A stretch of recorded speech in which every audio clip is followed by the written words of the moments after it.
Okay.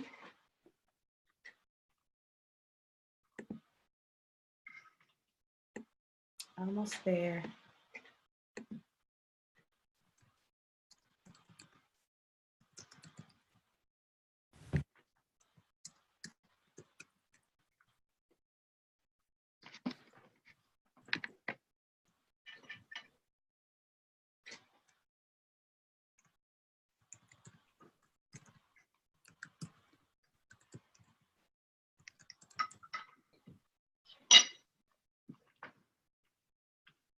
All right, I think we're good. Say something, Sheri. Hello. Microphone checker. 1, 2, 1, 2. All right. I'm still not getting this. Okay. Then, never mind.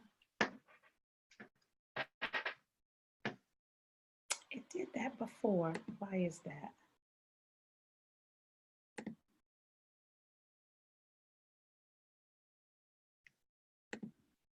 Okay.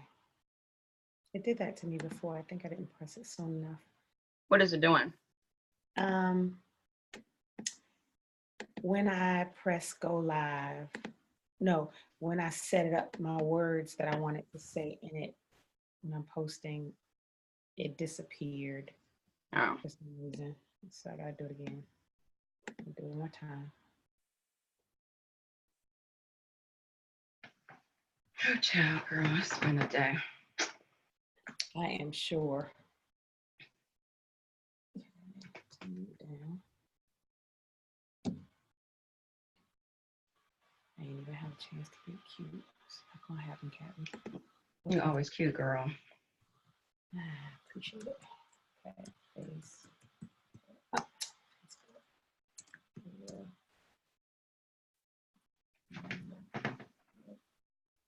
And shoot, I would be in my t-shirt now, but I'm just literally walking in the door from the office. All right, let's do this. That's live. All right, I think we're coming on now. Okay.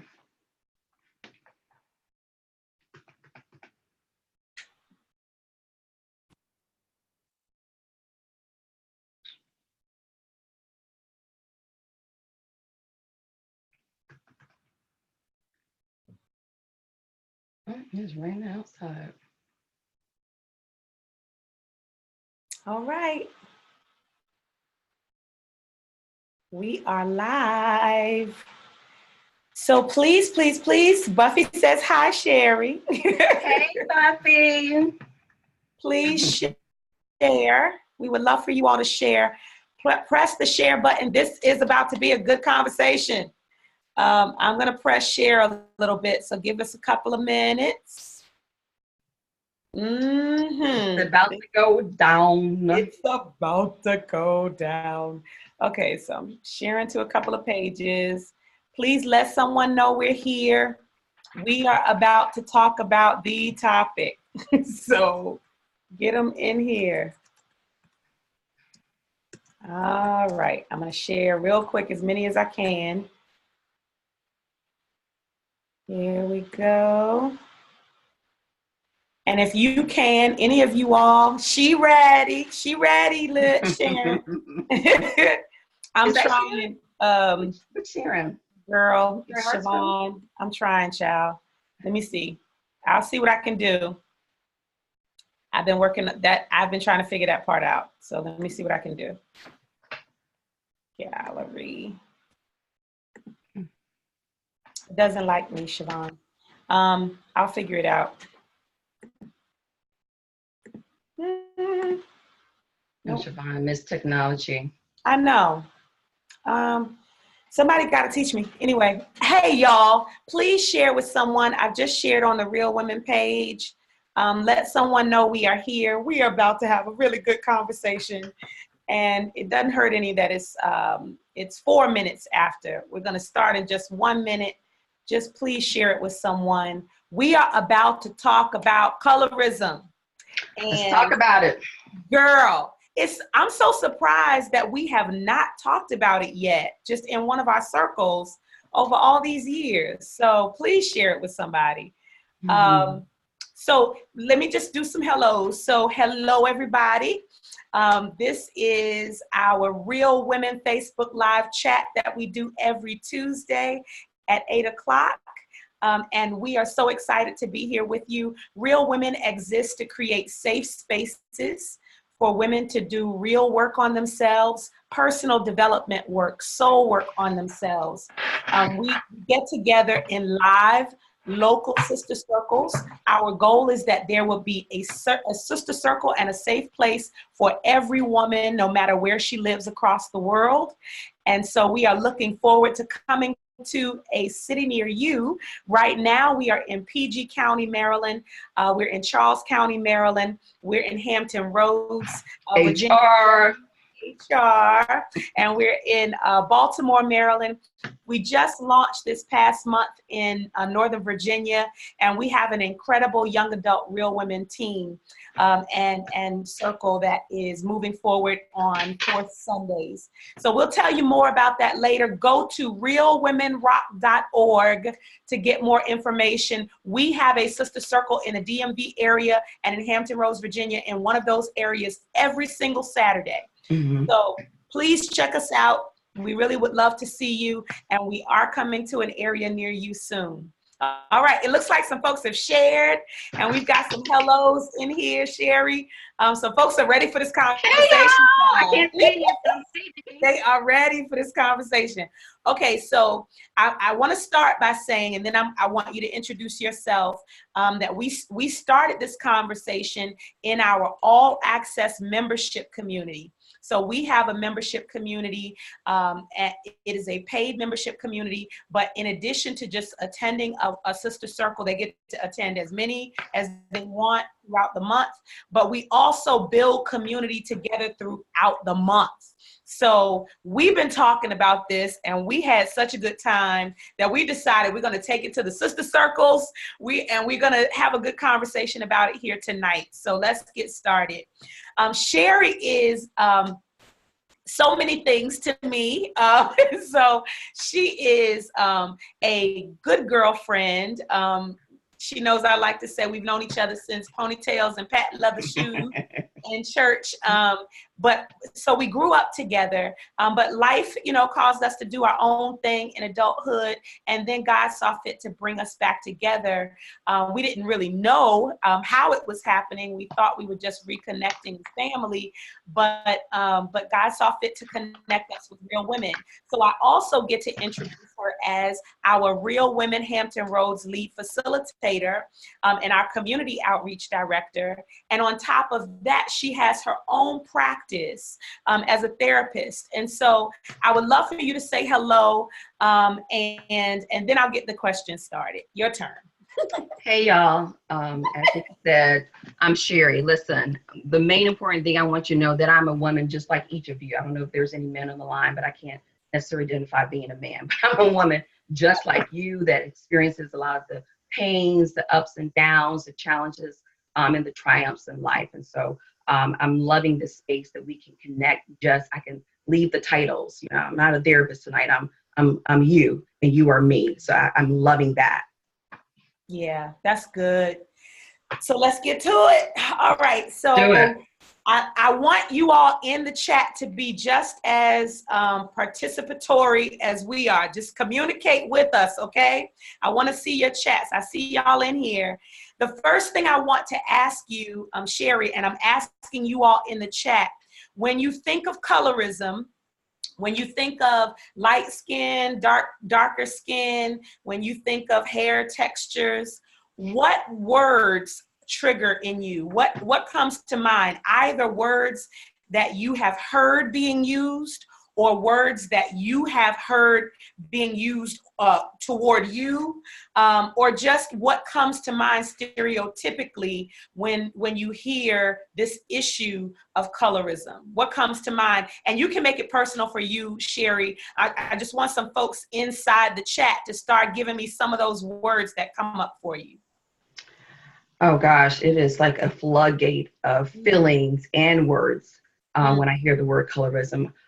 8-ball, my brother, affectionately, bless his heart, used to call me 8-ball.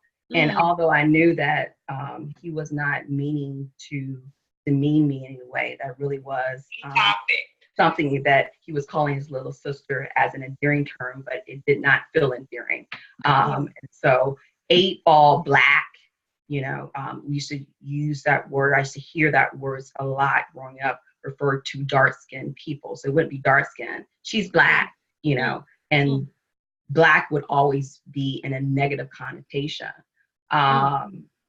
Light skin, acceptable, rejected, pretty, ugly, all of those things come to my mind. Wow. And it's so interesting that you went straight for it. And it's so funny how it's so ingrained in us that it can be endearing. Like, we think we're doing something positive sometimes when we say, oh, you're pretty for a black girl, or that kind of thing. Right. Doing something. So in here, some folks have said, oh, Stephanie, we coming to New Jersey. We have been there and we're coming back. So black or red bone. So just straight up, calling someone black or saying red bone. Discrimination, Stephanie said. What's funny to me is, well, not funny, but there was this Black Power, generation before us, Black Power, where it was a positive thing. But so that's community wide. But when you start relegating it to individuals, then it becomes this negative thing. Tamika said the same thing. You're pretty to be dark skinned. Yeah, so I just want to put the cards out as you all put more of those in the chat, right? I want to put the cards out on the table. It was the first thing that I said to our all access community when we talked about this, because I recognize that I have experienced or had the advantage of some level of light skin privilege, right? And I know that is true because I have sisters and girlfriends that I love dearly who are beautiful in their brown hues, but they have shared with me very honestly and openly how either they have perceived me or how in general my hue is perceived.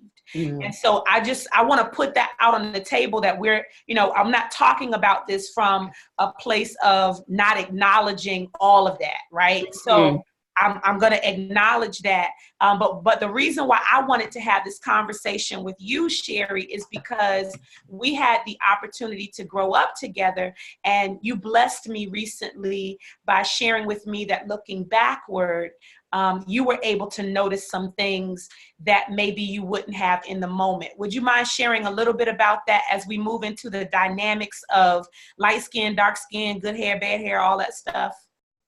Yes. So Nikki, let me tell y'all about Nikki now. Nikki was always, in my eyes, and I'm talking about as a little girl, was a person that was, from my, whatever age we were, I think between maybe 9 and 11 when we first met, was this person that was very gifted. I remember Nikki always being asked to sing solos in church and, leading the choir and just being in the forefront. And so as a little girl, I just thought that, oh my gosh, she has the best world, that, she's very loved. She's very accepted. As a young girl that was struggling with her own identity because of this, my skin color, I automatically assumed because she was light skinned and, with pretty hair, that she got all the attention. And so never would imagine from my 9, 10, 11-year-old eyes that she would have any problems, that she would have any issues with being accepted, issues feeling love. That just would not be on the radar, type of thing. And so it wasn't until several weeks ago, I guess within the month, I don't even know why I was thinking about it, but it almost was a paralyzing feeling. And I'm like, oh my gosh, to know some things that I know now about some of Nikki's struggles, and to look back and to understand that even though my assumption was that she was all good, and my assumption then was more based on her gift. I thought it was, just the gifting put her in the light and that she just had no worries. But really thinking about it, I assumed that a lot of light-skinned girls, that looked a certain way just had it made, basically. That was an assumption that I made.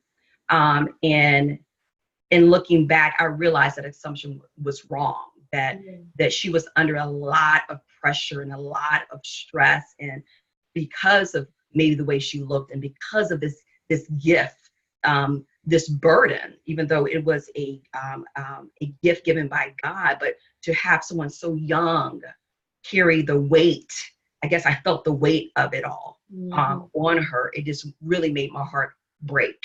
And so, Yeah, thank you for sharing that. And when you shared it with me, it was just meaningful to me because most of the time I especially growing up, I was trying to dim my light so that I would not be perceived as arrogant or all that or all of those things. And so I don't want any more than those few minutes to be about me. I only said that to say that whether you are light skinned or whether you are pecan tan or whether you are a pretty brown, whatever hue you are, there is some stuff and some junk that comes along with whether it's self-perception or what people place on you.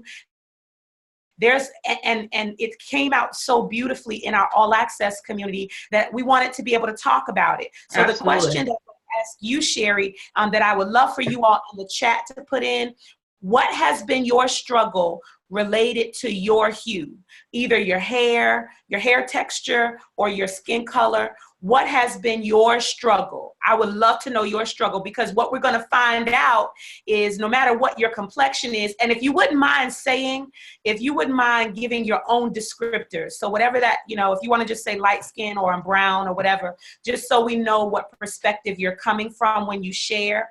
And I'm looking in both places. I'm looking in my camera and I'm also looking at the comments. But when you get a chance to share, we would love to hear, how you would self-describe and then what your experience has been.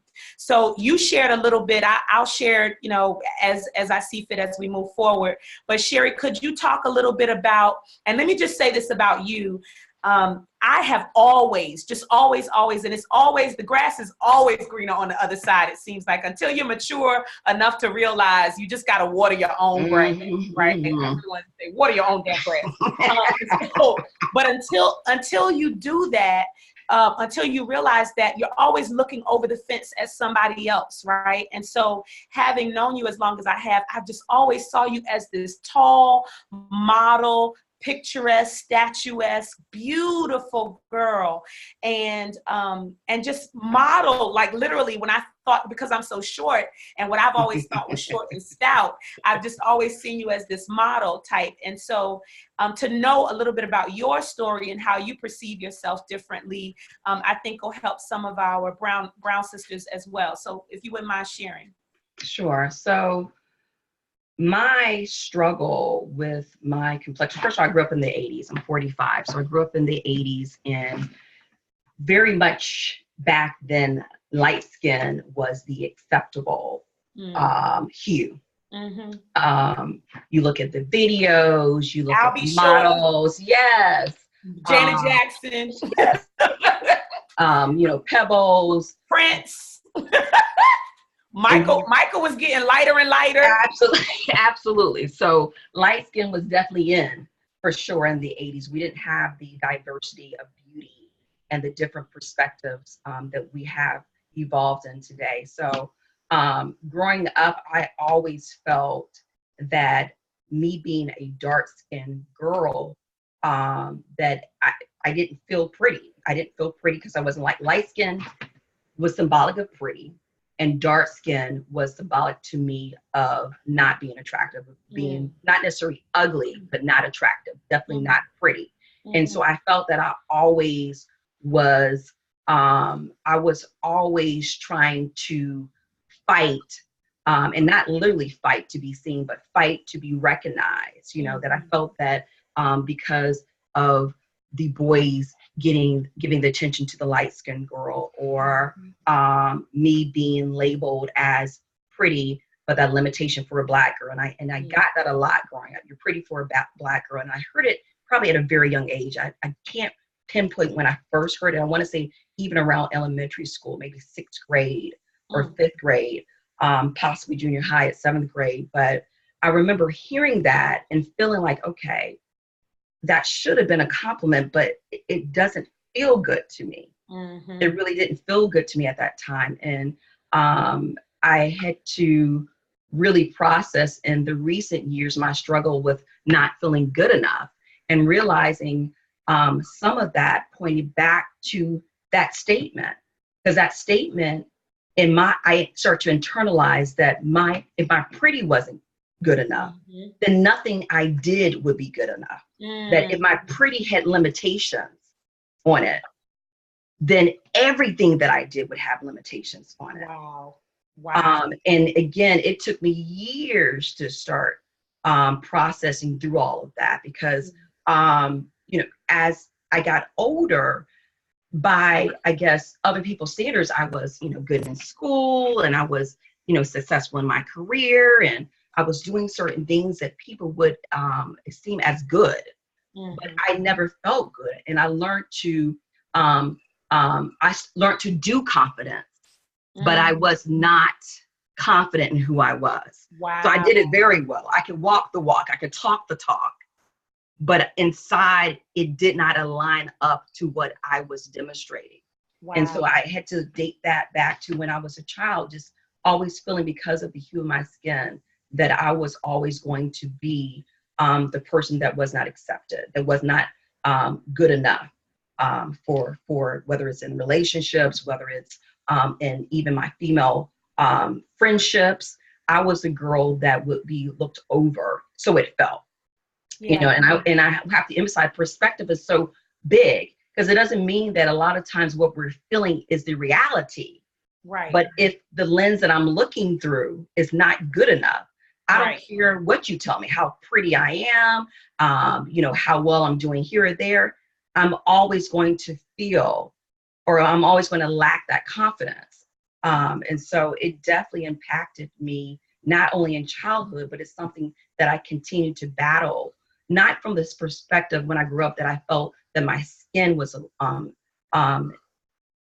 that I felt that the hue of my skin was a struggle, but I felt that I was not good enough, period. Yeah, no, I got you. Yeah.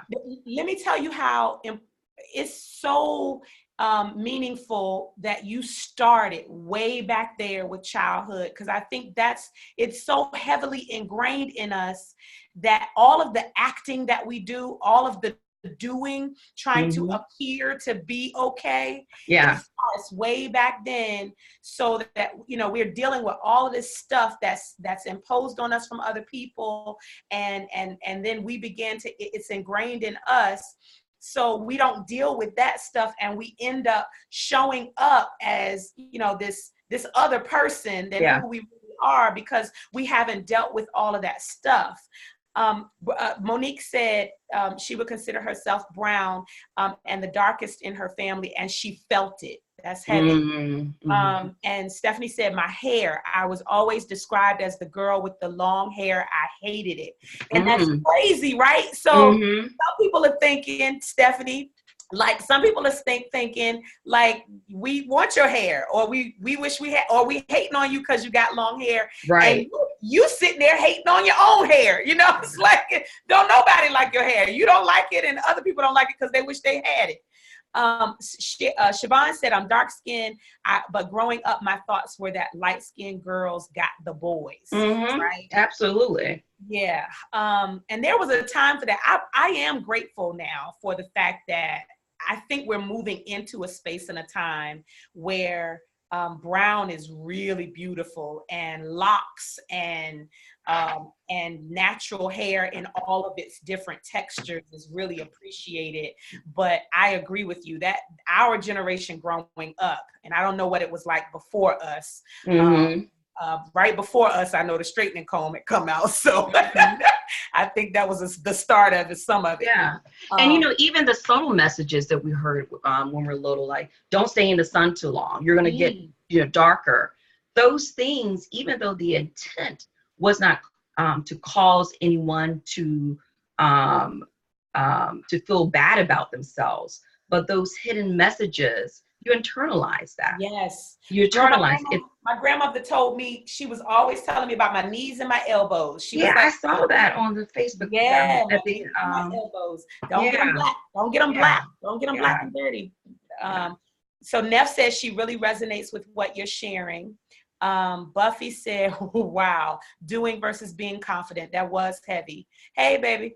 Greg said amazing. Okay, Monica resonates with Siobhan's comments, and Davita hated the comment, "You're cute for a dark-skinned girl." That must have been said a whole lot.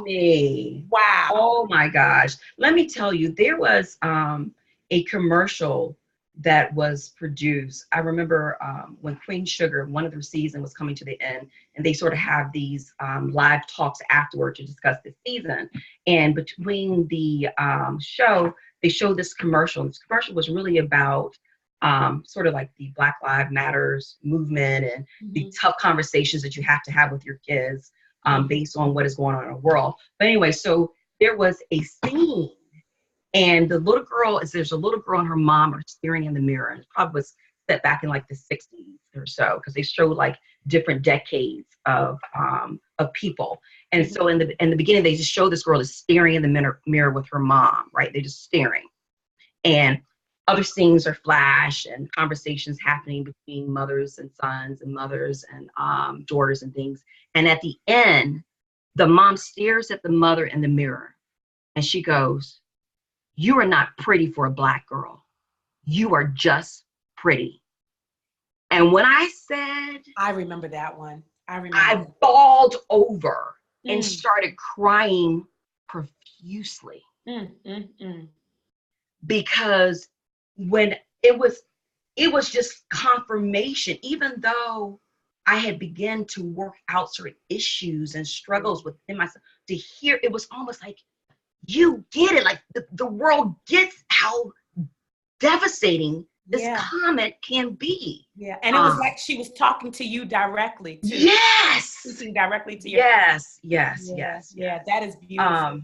It was just such a huge moment for me to be acknowledged, for my pain to be acknowledged, for my struggles to be acknowledged. That we make light of words a lot of times, but words are a very powerful thing. And even though we don't have a negative intent. Oh, say that again. So I need you to stay right there for a second, and I'm going to read a couple more comments. But I think if there's anything in the next 5 to 10 minutes that I would really like for us to take away, other than, first of all, just acknowledging the conversation, right? Acknowledging the issue and being able to talk about it out loud, to know that we all have on both sides of the issue, no matter what the quote unquote side is. Right.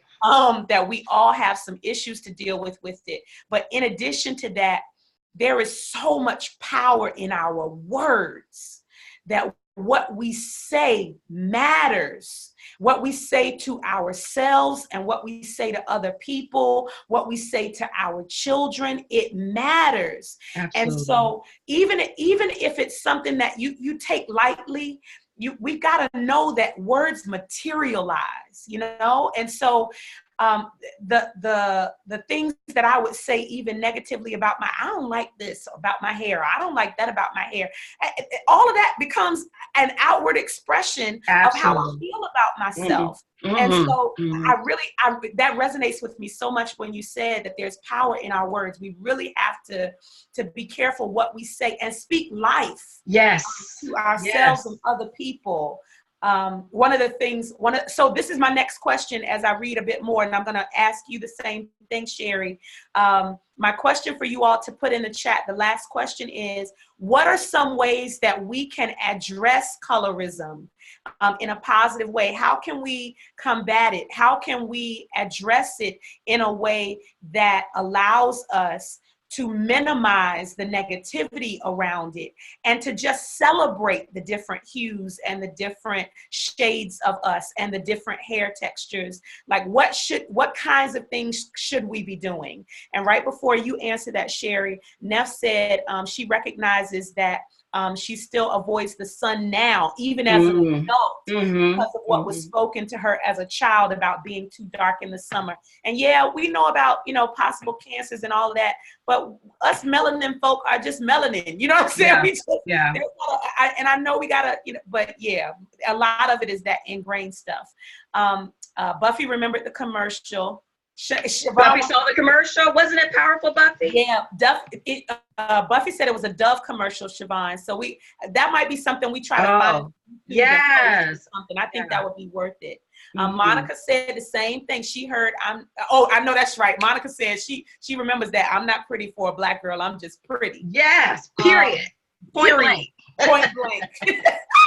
Davita said, because my daughters still deal with this issue. Oh, because, yeah, Buffy, someone said that too, that even this generation is into colorism still. And Davita, yes. Yeah, so Davita is acknowledging that, so we're not over it. She said she created a Facebook page, Deeper Than the Darkness, to celebrate women of all shades. That's beautiful, Davita. Tag me on that or invite me to that page. I would love to. Yes. Death and life are in the power of the tongue. Absolutely. So they're giving us some suggestions. Yeah. Right? Come back to theirs. What's yours, Sheri? Do you have any thoughts about some things we could or should be doing? So what I find myself doing at times is when I recognize young girls that I'm coming across, I don't care if it's in a grocery store, if it is in my office, if it is in church, and certain things you can observe in people and it resonates in you. And so I can see sometimes young girls that are now in the place that I was back then. I can see the struggles. When I say see, it's not even like I have a conversation, but in how they maybe hold their head or what their posture is. That is something that is giving me the vibe that they are not accepting themselves, right? And so I just try to be aware, and even if I can just utter a word to that person, that I love your hair, sweetie, or you're so beautiful. Just being able to speak into that person or that little girl to let her know that I see you. At times, many times, I felt that no one saw me. And it was for many reasons. One, because of my, color of my skin, but many other reasons as well. And so just to take the time to acknowledge someone and our perspectives, going back to that, allows us to connect to people differently. So I love what Taj had said in the comments during the virtual sister circle, where she said, my light skin privilege didn't seem privilege. In other words, it didn't feel like that to me. So I understand that it gets this, but do know this, it didn't feel like it. Right. So to understand that there are different perspectives from all of our lenses, and to be able to be aware of our surroundings and connecting with individuals that we may be able to relate, that may resonate with us, just to speak life into them. Having these conversations, as you said, that this is a conversation that we've all obviously experienced. We all have something to say, but it has taken us a while to say, you know what, we need to do this. We need to speak about it. And so having those uncomfortable conversations, just like Neff said, she shared how her interaction with you was negative at first, just based on her experience. And so if no one is brave enough and courageous enough to say those things and have the conversations that we're having, then we're not going to be able to work through it. We're not going to be able to have the understanding that it's not just me that experienced pain because I was dark skinned. There's light skinned women that have experienced pain that was equal to my pain. Yeah. So for me to understand them and for them to understand me, it provides an opportunity for us to grow beyond our pain. Yeah. Right. Let me, you woke something up in me just then. because when you brought up the dynamic that Neff and I shared in our All Access membership group, y'all, if you're not in there, you need to be in there. We had a really good time going through this, through it the other night. But one of the things I thought about when you were talking was, I need to make sure I'm having these conversations with young girls. Yes. And not just start there. Starting with the fact that, you know, we tell them that they're beautiful, we tell them that they're smart, we tell them all the positive things that they need to hear, but they also need to know that there are different shades of us. There are different hues of us. There are different hair textures, and yours is beautiful, and the one that looks like you, that doesn't look like you, is beautiful. And they, you know, they just happen to come from a different family than you did. It doesn't make you any better than them. It doesn't make them any better than you. And let me tell you why that's so important, because I remember being the one, as Taj said, who was trying to dim my light because I knew how I was perceived.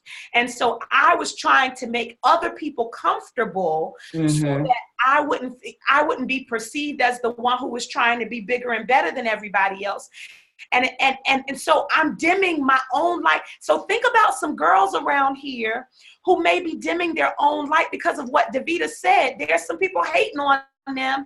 And if we all kind of get this earlier, right? If we all get this a little earlier, then maybe some of them won't have to deal with some of this stuff. So having those honest conversations. Let me just read some of these, because we got to get y'all away for dinner or whatever you're going to do. But Siobhan said, be honest with how we feel about our own hue and the hues of our sisters. So this whole honest conversation, and heal any negative feelings, and then celebrate each other. And I love it. And then Buffy said we need to correct the negative comments that are made at that moment. I love that, Buffy. That's good. They are courageous moments where you don't just let a little snickety comment pass, but you correct it in that moment. You know, that was not cool. She doesn't like that. You don't like that, do you, girl? Just be honest. You don't like, you know, just dealing with it in the moment. That's good. And then Greg said, most men don't care about a woman's color. We see an attractive woman, dark or light skin, short or long hair. Women are so hard on themselves. That is the truth. Wow. That is the truth. And the confidence that we walk in, or the lack thereof, men can sniff it, smell it a mile away. And so it really is about how we perceive ourselves. And what that says to me is, if it's not really, and I don't know, Greg and some men would have to say, Siobhan said this sounds like a good topic for men, Greg. I'm just saying, for real men. Shout out to real men. Because we have experience. It has been our perception that at times men preferred one kind of hue over the other. Yeah. So I don't know what that dynamic is, or if we're just perceiving it that way. But I think what I hear him saying is our level of confidence in ourselves will determine how many guys holler at us too. That's what I think I'm hearing. So Monica said we should be continuing to bring these issues to the surface through our conversations, and realize that every hue deals with issues of colorism. Absolutely. We gain understanding around the roots of negativity as well. Keep talking, child. This is good stuff. Y'all are talking good in here. This will help create a culture of awareness and change, Monica said, and acceptance. I only go out with Mary. Mama Mary is a mess. What did Mama Mary say? No. She only goes out with light skin or white girls, but you cut for a black girl. Boy, bye. Oh, she was talking about the guys. I hear you, girl. I hear you. There has been that experience, right? Where even no matter what hue you are of melanin, that you look at guys funny for going for the lighter shade. I get it. We got a lot of yeses in here. Okay, so I'm going to let the conversation continue because it's getting really good, and I'll never have a chance to read them all. So keep the conversation going. We might have to do a part 2. We'll see how it goes.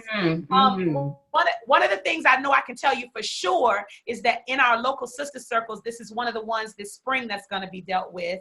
So, so you can visit one of our circles. Check us out on realwomenrock.org so that you can see what our topics are that are up and coming. And I know that, for example, PG is going to do it in March, and I know you're going to do it in the spring. And so at HR at Hampton Roads, come and check us out this Saturday. We will be at Charles County Real Women Sister Circle here in Waldorf, Maryland. And we would love to see, even if you're not in Waldorf, if you want to travel to Waldorf, we would love to see you. We're going to talk about loving all the pieces of us. Really, really good. And so we hope you'll join us. Okay, so I hear yeses for part 2. Okay, because we try not to make these too long so that you can watch them. So we're gonna do a part 2. We gotta do it. We're gonna I'm gonna figure out the side-by-side show, and we're gonna have a good time with this. Thank y'all so much. Such an important topic. You have any final words about this topic, Sheri, you want to share? No, just let's keep it going, you guys. We have to be the change that we are identifying that needs to happen among women. We as women, we make so many assumptions about one another, not understanding each other's story, not understanding each other's experiences. So again, just so grateful for a space that we welcome, right? These tough conversations. And because sometimes they're tough, sometimes they're uncomfortable, but they're needed. I think in any area of healing, there comes a point or a stage before that there's a discomfort before the healing starts. And so we have to be the ones that go through the discomfort, right? Because we know that exists. So I just appreciate the conversation. Just encourage everyone. You don't have to wait till you get to a sister circle to have these conversations. They could be happening in the office. They could be happening they're going to be happening at the grocery store. You know, any opportunity that we have just to share. I think it is a good thing. Yeah, thank you so much. There's so many ways we could have taken this, but thank you for sharing this space with me. And we've got a whole bunch of suggestions in here. Doing a part 2, doing them in the sister circles, inviting some men to be a part of the conversation. Yeah. We've got a whole lot we could do with this. Yeah. So because the idea is just we need to love and accept all of who we are. All of who we are. And who our sister is. Absolutely. And so the more we talk about it, the more things can change. Yeah. We love y'all. Thank y'all so much for hanging out with us. And we will see you soon. Bye, y'all. Take care.